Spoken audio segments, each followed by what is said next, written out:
Dracula is attacking Castlevania. I don't even know where to let's just go. Just go. I don't have a joke. I don't have one.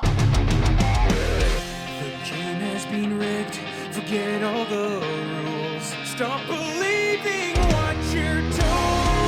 All this hate that I feel for you, my one true enemy.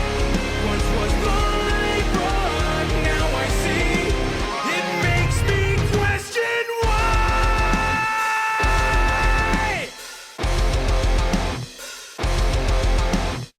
Don't put a lot of pressure on me to come up with humor. How dare you? Okay, so seriously, before we begin, as usual, check the links in the description. I actually just did, with my buddies Zach and Teddy, the third episode of the Dark Curse podcast, or DTC Pod Curse. I can't remember my own title. I'm really bad at this. Look!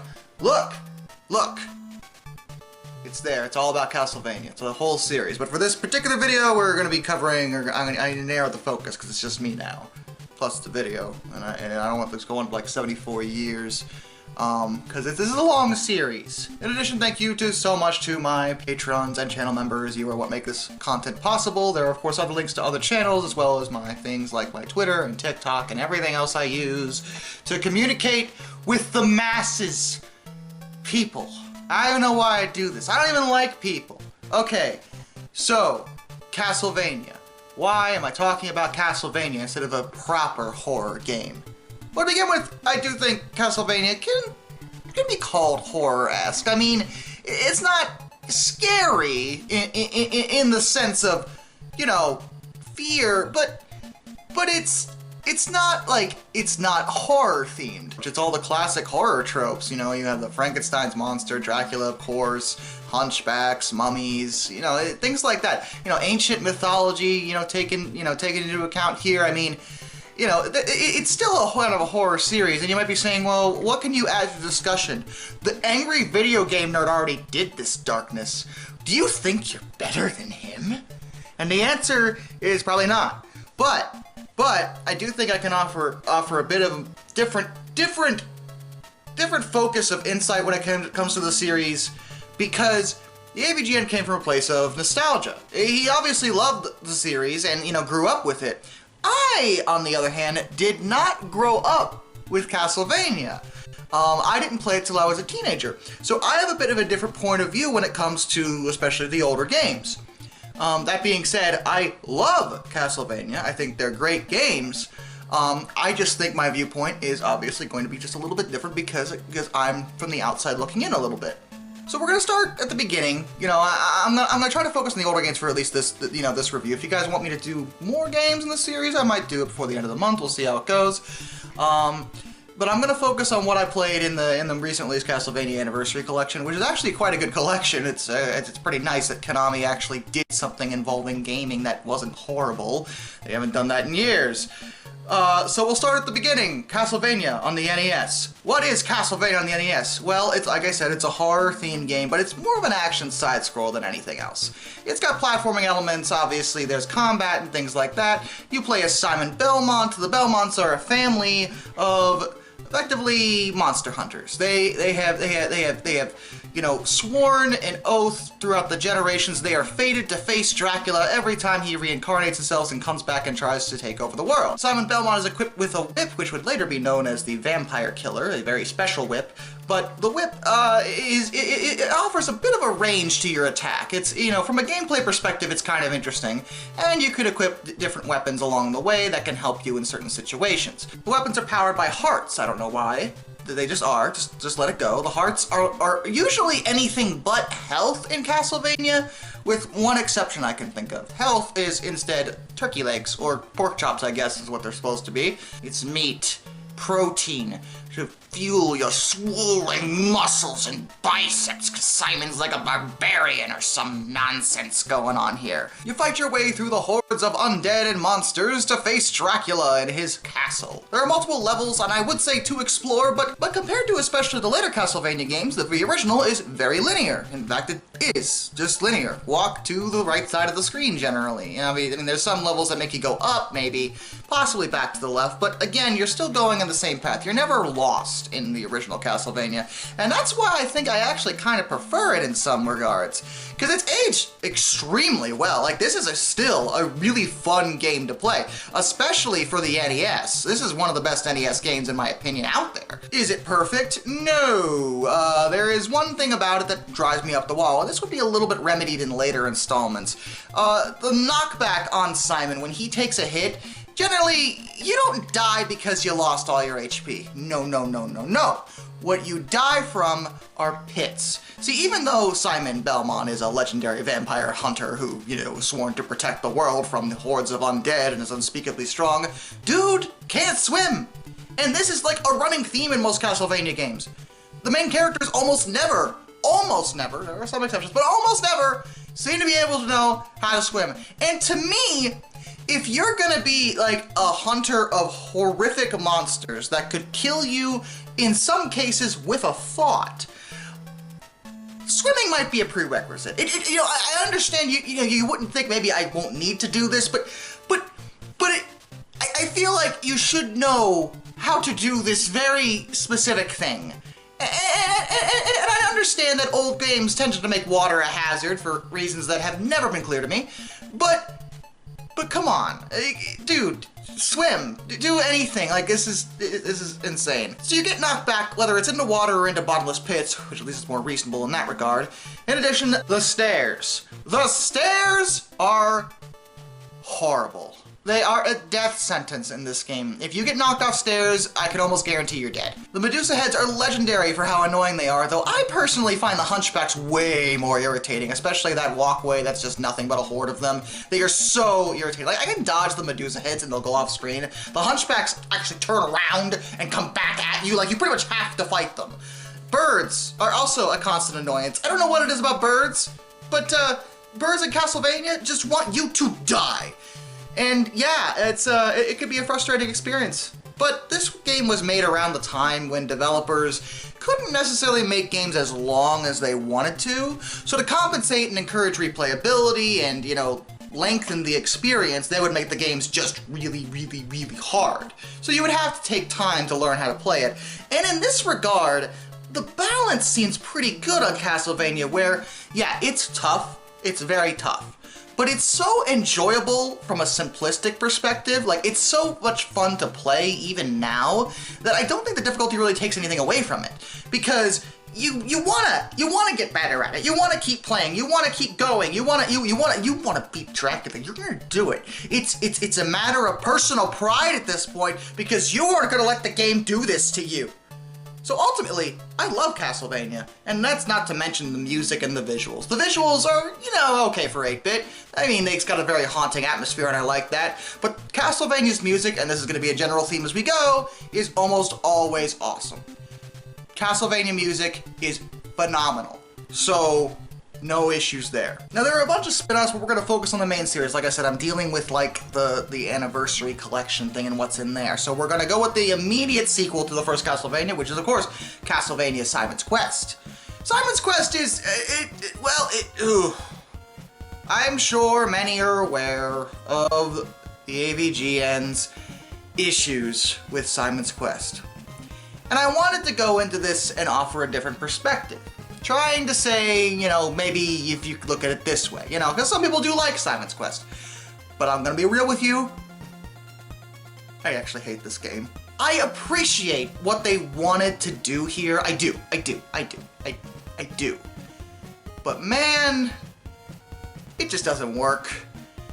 The idea, instead of a linear experience, is this is basically the first time in the series, at least the main series, where they were trying to go for a more open situation. It's more RPG-esque, where you wander around, you buy items, you go to different towns, talk to people, and things like that. You have to find items to solve puzzles and progress through the game to stop Dracula all over again.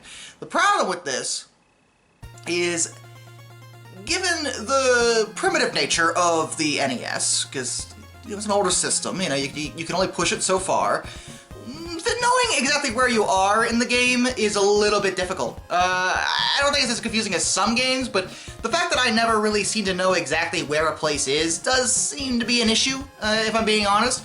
Though the major problem I have with it, above all, is the grind. The game is nothing, and I mean nothing but a grind fest. Instead of powering your weapons like in the first game, the hearts are currency. Have you ever done that? Just walk into a store and hand someone a freaking heart? Like here. Like that's money? Like I guess hearts are worth a lot of money on the black market, you know, for organ transplants and stuff, I would imagine, but yo, that's not, this isn't normal. Okay, but looking past that, you have to get the hearts for the monsters to buy your items, and then you gotta go back to fight more monsters to buy more items, and you gotta keep doing this over and over and over again. It is such a grindy mess like this, where all you are doing is fighting the monsters and buying the stuff and fighting the monsters and buying the stuff, and you move a little bit further every time you buy something new and you go to a new area, and that's cool and all, but boy howdy, good lord, does the game never stop with the grind. The entire experience is like this, where all you are doing is fighting and getting the stuff and going back and buying more stuff and going and What I can say about it is visually the game is fairly nice. I like the ideas that they had here. I do think that the combat's actually a little easier. The stairs aren't nearly as lethal, and I don't think you get knocked back as far, for example. But I just can't get over the grind. And of course, there's the day to night cycle, which is always great, thank you for that. But what really kills me about it is, if it's night, the monsters are stronger, there's more of them. Okay, fine, that makes sense. But if you're in town and it's night, you think, oh, well, everyone's inside, I better get inside so I don't get, murdered by the, army of ghouls that's taken over the town. Yeah, problem. Even if the door's open, and it clearly is, you can't go into buildings at night. You can't. You're not allowed. You can never do this. So you're stuck out there just grinding off these ghouls until the shop you need to go to or the person you want to talk to or whatever you want to do opens up again. And of course, if you die and have to continue, you lose all your hearts. So that's fun. The game just isn't enjoyable. It's not as satisfying to play as the first one was. Like, yeah, I understand they wanted to make it more open, but there's got to be some kind of line where, okay, it's open, but I still need to, did I have to grind the hearts? Do I have to buy all my stuff? Can't I just go to a place and get something cool like in the first game? Does it have to be this way? Because all I'm doing is killing monsters for hearts and rinse and repeat. It's the same thing over and over and over again. And it's only fun for maybe the first 10 minutes tops until you realize what's going on, and then you just shut the game off, because why would you do that? It's not for me is what I'm trying to say. Castlevania 3, on the other hand, that's for me. I love Castlevania 3. It's probably the hardest Castlevania game on the NES, which, fair, but I just love 3's idea.